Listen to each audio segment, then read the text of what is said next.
तो आइए दोस्तों डिकोड करते हैं दो चर वाले रैखिक समीकरण का बहुत ही शानदार क्वेश्चन, जिसमें क्वेश्चन हमसे कह रहा है एक्स व वाई के लिए निम्न समीकरण को हल कीजिए। और यहाँ पे हमें दो समीकरण दिए गए हैं। तो सबसे पहले हम क्या करते हैं, इसे मान लेते हैं समीकरण एक और इसे मान लेते हैं समीकरण दो। अब किसी भी दो चर वाले रैखिक समीकरण युग्म को सॉल्व करने के तीन तरीके होते हैं। सबसे पहला होता है प्रतिस्थापन विधि, दूसरा होता है विलोपन विधि और तीसरा होता है वज्र गुणनखंड विधि। तो यहाँ पे हमें किसी भी स्पेशल मेथड का प्रयोग करने के लिए नहीं कहा गया है। तो इसमें हम तीनों मेथड में से किसी भी एक मेथड का प्रयोग कर सकते हैं। तो इसे हम सॉल्व करने वाले हैं प्रतिस्थापन विधि से। और प्रतिस्थापन विधि का मतलब ये होता है कि आपको किसी भी एक या दो समीकरण से एक्स या फिर वाई की वैल्यू निकाल कर दूसरे समीकरण में क्या करना होता है, रखना होता है। तो हम क्या करते हैं, यहाँ पर समीकरण एक से वाई की वैल्यू निकाल कर दूसरे समीकरण में क्या करते हैं, वाई की जगह पर रख देते हैं।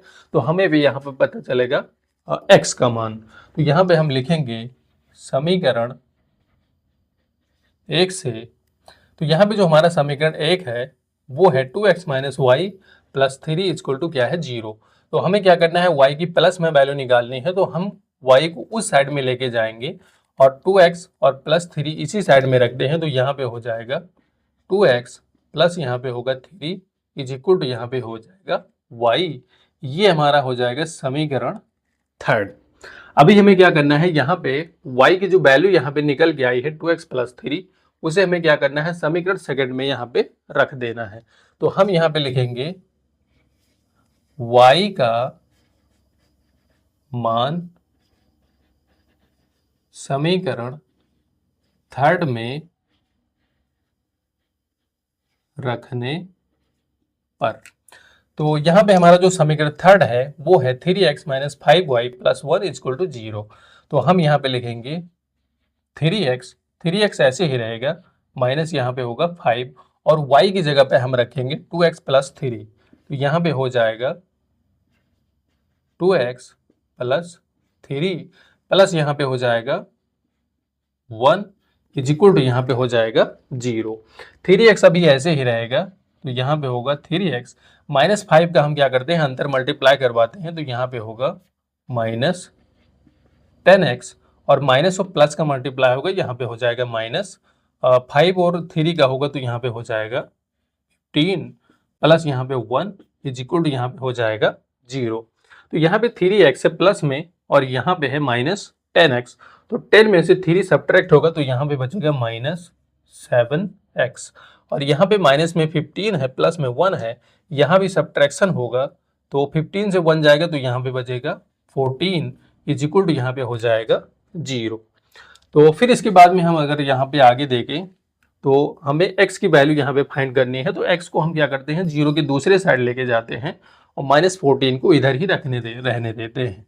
तो यहाँ पे होगा माइनस 14 इज इक्वल टू यहाँ पे होगा 7x, क्योंकि यहाँ पे ये माइनस में है, 0 के दूसरे साइड में जाएगा तो ये हो जाएगा प्लस। अब इसके बाद में यहाँ पे 7 मल्टीप्लाई में है, इधर आके डिवाइड करेगा तो यहाँ पे होगा माइनस 14 अपान में यहाँ पे 7 इज इक्वल टू यहाँ पे होगा x। ये 7 से 2 टाइम में क्या होगा, कैंसिल होगा, तो यहाँ पे बचेगा माइनस 2 इज इक्वल टू यहाँ पे हो जाएगा x। तो इसे हम ऐसे लिख सकते हैं x इज इक्वल टू यहाँ पे होगा माइनस 2। तो यहाँ से हमने फाइंड किया है x की वैल्यू। अभी आपको यहाँ पे जो x की वैल्यू आई है माइनस 2, आप चाहे तो यहाँ पे समीकरण थर्ड में रख सकते हैं, सेकंड में रख सकते हैं या फिर फर्स्ट में रख सकते हैं। आपको यहाँ पे मिल जाएगी y की वैल्यू। तो सबसे आसान ये होगा कि हम थर्ड में यदि x का जो वैल्यू है वो रख दे, बहुत ही आसानी से क्या हो जाएगा, सॉल्व हो जाएगा। तो हम यहाँ पे लिखेंगे x का मान थर्ड में रखने पर। तो हम यहाँ पे क्या करते हैं, x का जो मान है वो थर्ड में रख देते हैं। तो यहाँ पे हो जाएगा 2 और x की जगह पर हो जाएगा माइनस 2 और प्लस में यहाँ पे है 3 इज इक्वल टू यहाँ पे है y। तो यहाँ पे 2 और माइनस 2 का मल्टीप्लाई होगा, यहाँ पे होगा माइनस 4 प्लस यहाँ पे होगा 3 इज इक्वल टू यहाँ पे हो जाएगा y। तो ये माइनस में है, ये प्लस में यहाँ पे बचेगा माइनस 1 इज इक्वल टू यहाँ पे हो जाएगा y। इसे हम ऐसे लिख सकते हैं y is equal to minus 1, यानी यहाँ पे जो y की वैल्यू है वो है माइनस 1। तो इस तरह से आपको क्या करना है, किसी भी दो चर वाले रैखिक समीकरण युग्म को प्रतिस्थापन विधि के द्वारा आसानी से सॉल्व कर सकते हैं। इसमें हमें कोई भी मेथड प्रयोग करने के लिए नहीं कहा गया था, तो आप तीनों में से जो भी आपको आसान लगता है उस मेथड का प्रयोग कर सकते हैं। आई होप दोस्तों क्वेश्चन आपके समझ में जरूर आया होगा, और ऐसे ही प्रश्न के लिए हमारे पेज को फॉलो करना मत भूलिएगा। Thank you.